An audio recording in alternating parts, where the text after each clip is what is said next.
So hello everybody, and thank you so much for coming along to support my Buffy Means Business foresight today. I'm going to be talking to you obviously about Buffy the Vampire Slayer and how that relates to business.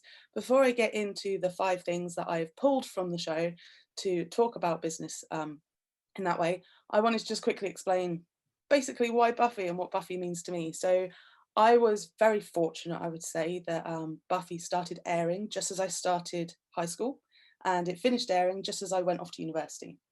So in terms of a TV show, it spanned the entire biggest growth period of my life, the biggest amount of change, moving out on my own, leaving home, changing schools, making new friends and everything. And within that, Buffy was about 2 years older than me throughout the whole thing and went through similar things. So 2 years before I got there, I had this amazing superhero showing me exactly kind of the things that I was likely to come up against in a way that was understandable to a kid looking at the monsters in the closet. So Buffy is a big show. A lot of you will have seen it, a lot of you will at least have heard of it, and hopefully as we go through you'll start remembering bits that perhaps you haven't seen in a while. So other than that, Buffy truly inspired my career as a filmmaker. I wanted to, in fact, I have a bit of a love-hate relationship with it because I slowly, gradually learned as I realized I wanted to be a film producer, that the one thing I wanted to produce was being produced, and there was no way I was ever going to be able to work on it. I was in Norfolk in England as this show being made in America was airing, looking at it going, that's what I want to do, but it's been done already. So I took what I could from it and I put it into my own career. And these are the messages that I take from the show that I'm going to take you through now. So just as a warning to any Buffy fans that are watching this, I have named each of these sections after an episode. The section doesn't relate to that specific episode. Please don't crucify me for it. It just seemed like a bit of fun at the time. So before anything else, I would highly recommend, if you haven't seen Buffy, or even if you have and you want a refresher of why you should rewatch it, going across to Passion of the Nerd and watching the video why you should watch Buffy the Vampire Slayer. It is a brilliant breakdown. It's great if you've got a friend that you want to watch the show, but you can't convince them to. Passion of the Nerd also does episode breakdowns of each episode, and he goes into so much detail. If you're a Buffy fan, again, watch them. But if I see it a lot on the fan groups, people trying to convince their friends or partners to watch Buffy, and they want to skip through some of the kind of more fodder episodes in season 1 and 2. I wouldn't recommend it because I love every single episode, but Passion of the Nerd does some great kind of like step-by-step guides to each episode. So if you have a friend that wants to watch it, but wants to skip over some of the episodes to get to the meat and bones of the show, I'd advise they watch those guides in between. It's a really great way of kind of catching up. So yeah, definitely go check out that. Highly recommend it. And in the YouTube video, I'll link to all of that afterwards. So let's start with the first chapter, and that is the I in team. So I'm going to talk a bit about the production of Buffy, because Buffy started not as a TV show, but as a movie in 1992 with Kirsty Swanson, Donald Sutherland, Paul Rubens, again, written and directed, well, involved Joss Whedon to an extent, but had a lot of studio involvement as well. And the vision didn't quite match. The film turned out to be just a bit kind of meh. I think without the TV show, the film would not have survived. It would not be part of the zeitgeist like it is now, would not be so referred to in popular culture. I think it would pretty much have been forgotten about. But yeah, that was the film. And what more can I say about it? It's a bit of fun if you want to watch it. But other than that, it's very 90s, very, very 90s. But one of the things that I always find about this, and this is a big step in where I came, a few years later, after the film had been released, a producer by the name of Gail Berman found the script. She worked for Sand Dollar Television. They still owned the rights to the film and the property and the characters and everything. And she understood Joss Whedon's vision. She completely got it.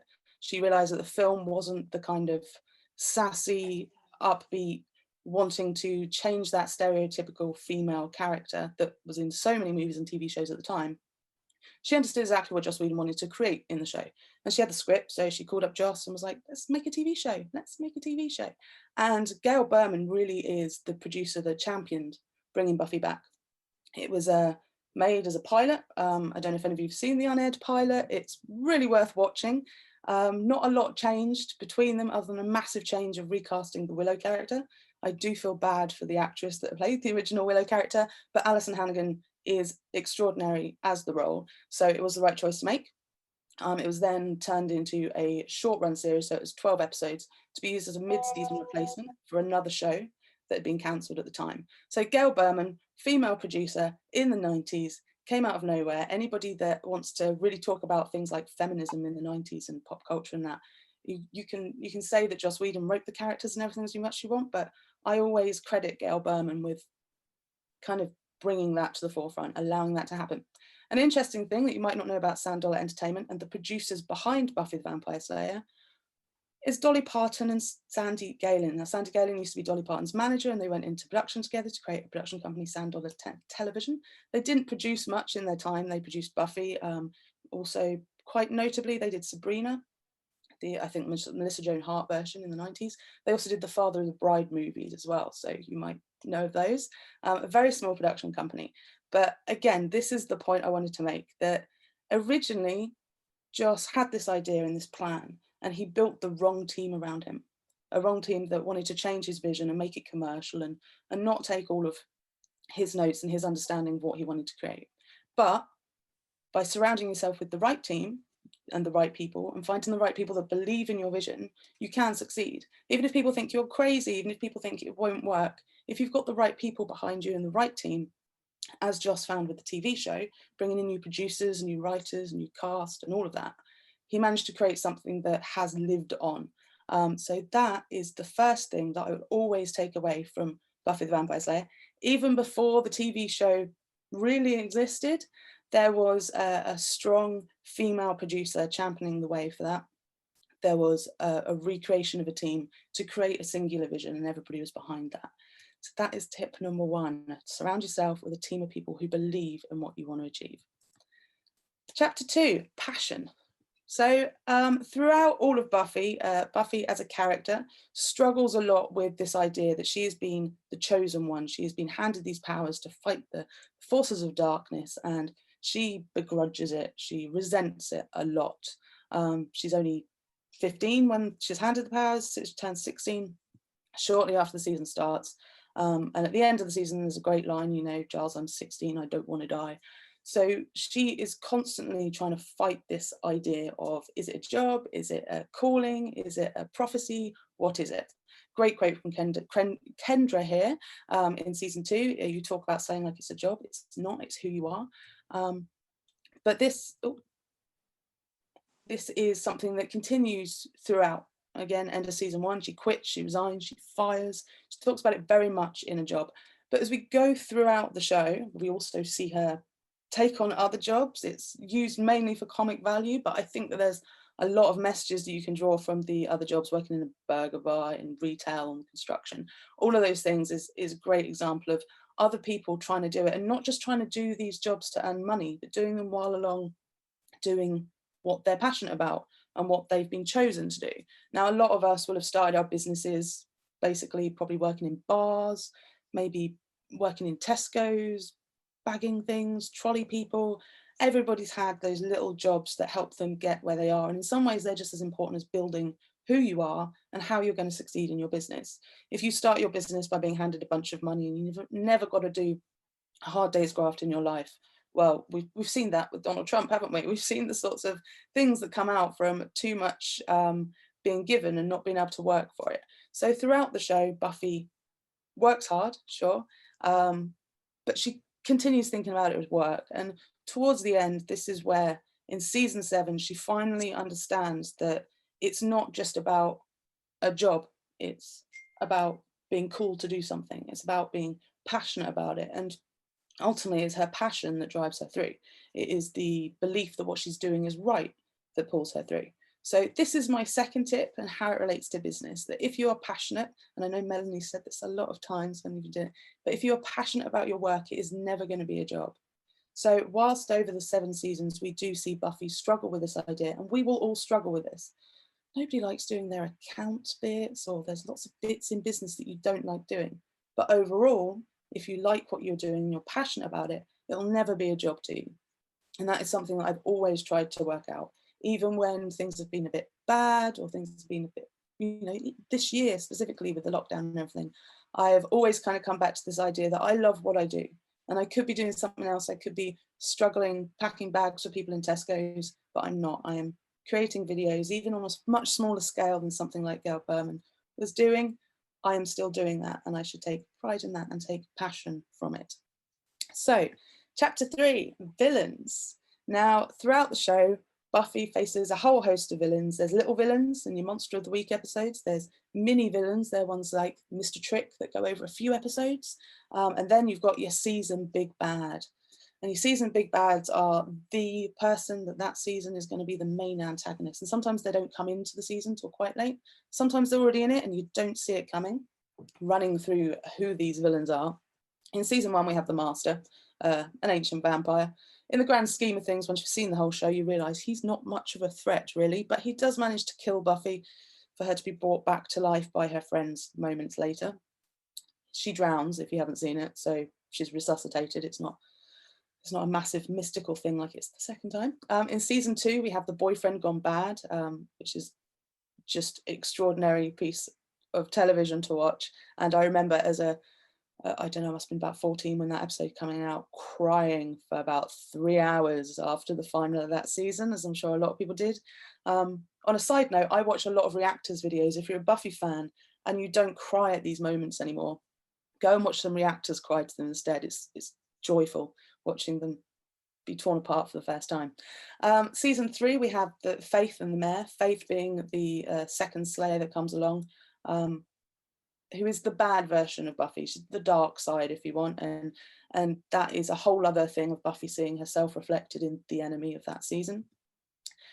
Season 5, we have Glory, a literal god. Season 6, we have what starts out as the trio, a bunch of nerds that just want to be supervillains, really, but they bring about probably the best villain of the whole of Buffy. They bring about Dark Willow, best friend gone bad, a very strong metaphor for drugs and addiction going on in that season. It's absolutely beautifully done. Season 6 is my favourite season for anybody that wants to know that, purely because I think it deals with a lot of real life dramas.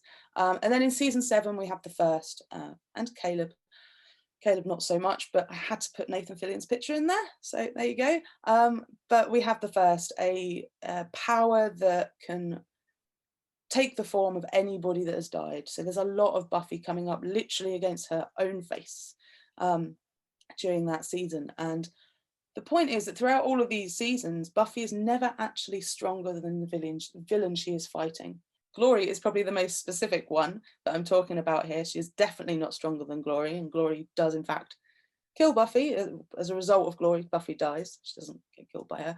But Buffy is not stronger than any of the villains that she faces in the show.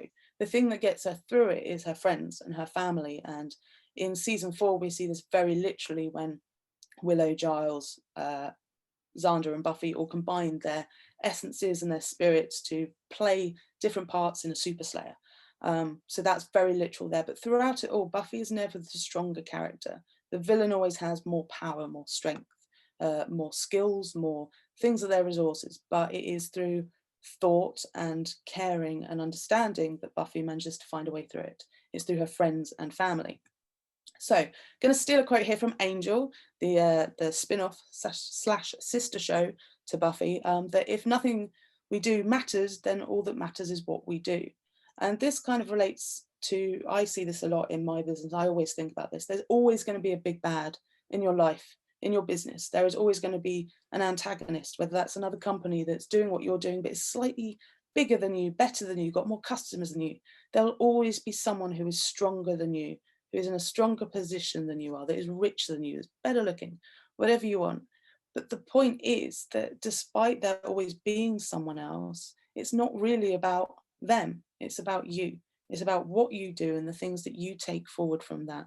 I love this quote from Angel. I think that it really kind of nails what the show Angel is all about. That in the grand scheme of things, all the individual things that you do, they're not going to matter. But what matters is what you do and how you do it. So that is number 3 that I always take forward into my business, is that all those little things, there's always going to be some competitors, there's going to be someone bigger. And we see this in for networking a lot. We see a lot of people who might otherwise consider themselves competitors in other networking situations, wouldn't even be allowed in the same room together to network.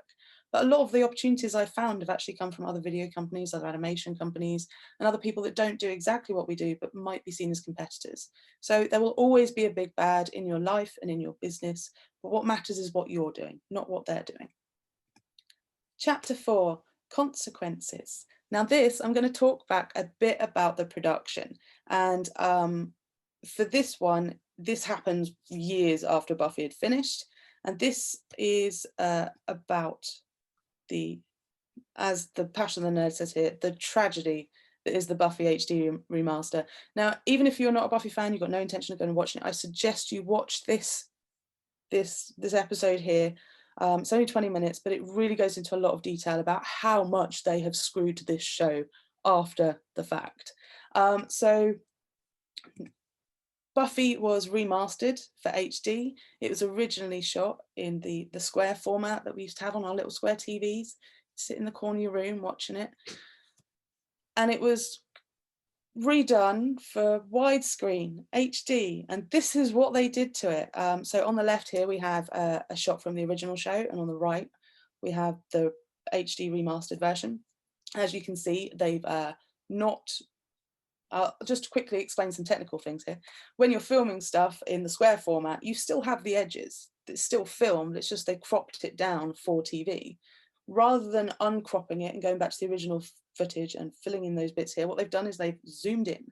They've also changed the entire color grade. Now from this, it might not look too bad, but as we continue through the show, you might see some things that seem slightly off. This shot at the bottom here on the left, you've got the original shot, which is Buffy and Angel sleeping in their room at nighttime. And on the right, you have it apparently in broad daylight, which makes no sense. It has also played havoc with some of the effects. Again, the bottom here, you can see, you can clearly see the lines around David Boreanaz's facial makeup there. In the new version, they have changed the color grading so fundamentally that they've stripped away any depth to any shot. You can see that in the original, it's much darker, it's much more mysterious, you're not entirely sure what's going on. And in the new version, you basically have a big old plastic vampire face, fully lit on screen. The top one as well, this is a prime example of where they have used the edges of the screen rather than zooming in.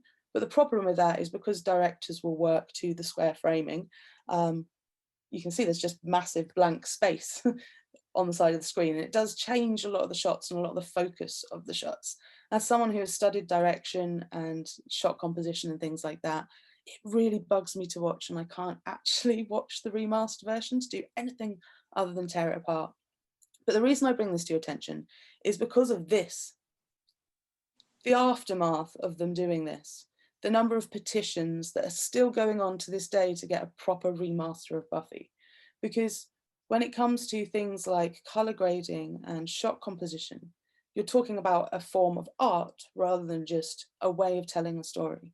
Everything that's gone into Buffy has been perfectly decided. Because of the remaster, we now have shots where microphones are in shot, cameramen are in shot. You can see Alison Hannigan talking, you can hear her talking, but her mouth is not moving in the side of the screen. All sorts of things like that have been changed because there's been so little attention paid to it. And as such a beloved show, Fox / now Disney should know that this would cause problems and hate among fans, and ultimately a lot of petitions. So this is still going on. You can still go and sign a petition to say get it done. People are working on it. I have heard that there are samples coming out. Some other fans have just taken it upon themselves to just do it themselves and create their own DVDs. But the point of it is to know your audience. And this is something that we can all take forward into your business. If you don't know your target market, it's not just a case of not being able to find the sales, you risk upsetting the fans that you have. It is really important that once you establish a brand, you understand your brand and you stick with your brand and you think about what your brand means to your customers. And Buffy is a brand. There's no two ways about it. Buffy is now technically a Disney princess. Now Disney owned them. But in everything you do in your business, you always need to come back to what your core beliefs are, what you want your company to stand for and what you need it to stand for. And you should always be careful with who you involve in that. Whether you're looking at working with a graphic designer, make sure that graphic designer understands your vision. It's all well and good to have a graphic designer come in and talk about what they think your brand should be, but it should also match you because you're the one that's going out there and doing it.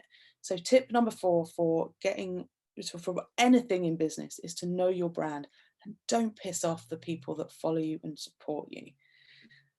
Finally, number 5.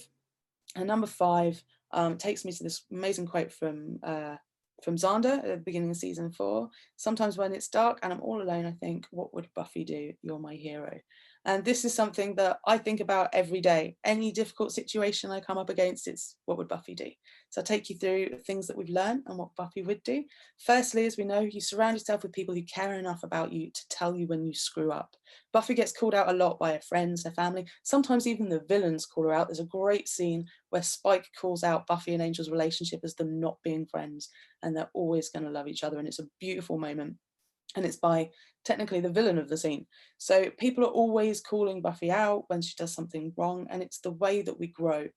Surrounding yourself in an echo chamber of people who support you no matter what, as Cordelia finds out, it doesn't work. You're never going to succeed. Sometimes when you talk, everyone's so busy agreeing with you that they don't hear what you're actually saying. I think it's a really key thing that you can take forward into your business, that constructive criticism is a positive. Having people give you feedback that you might not want to hear is the way to move your business forward and grow, because you've got to listen to the people around you, you've got to listen to your fans and the people that support you as well. Next thing Buffy would do is fight for what you believe is right. And I know we've got a lot of people here who are business coaches and things like that, and it's very open to see those people fighting for other people. But in every element of your life, you should fight for what you believe is right. If you think something is wrong, you should stand up against it. Again, beautiful words from the end of season 2, in just before that fateful scene. No weapons, no friends, no hope, take all that away, and what is left? You are always left. You always have you. And at the end of the day, sometimes you are all you need to get through whatever is going on. And through that, you can build, you can regrow. So that is number 3. And number 4, think outside the box. There will always be problems. It's how you react that counts. Now, this is quite a long quote, but I'm going to read it because, again, Joss Whedon writing, absolutely beautiful. And this is from Whistler. Again, we're coming back to the end of season 2 here for this. Even if you don't see them coming, you're not ready for the big moments. No one asked for their life to change, not really, but when it does, so what are we, helpless puppets? No. The big moments are going to come and you can't help that. It's what you do afterwards that counts. That's when you find out who you are. And this is a really massive part of the show. If you want to understand what the show is about, this quote really kind of sums up the journey that Buffy and her friends go on. But it also is really, really important in life. You can't change what's going to happen to you. I've had some things happen to me that I really wish hadn't happened to me, that happened to family members that I wish I could have been there for more. But ultimately, what happens is going to happen. It's how you react to that afterwards. It's what you do and how you get yourself back on your feet and how you help the people around you. And finally, you would share your power, jumping to the end to season 7. Buffy resolves it all by realizing that she doesn't need to be the only chosen one, that through her friends, they have the power to change that. She can make all the potential Slayers a Slayer, and that's what happens at the end of the show. Spoiler alert, it's 20 years old, I don't feel bad. But that is what happens at the end. Buffy understands that by sharing her power, she lightens the load a bit.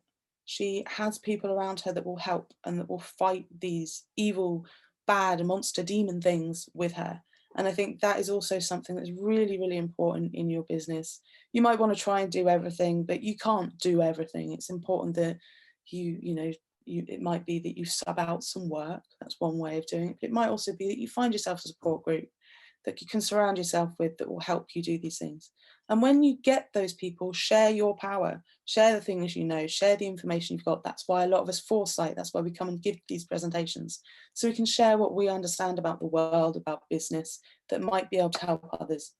That's why I bang on about resource videos in the ice cream model all the time as well. Really, really important to get out there and share what you know. So with that, I conclude my Buffy Means Business talk.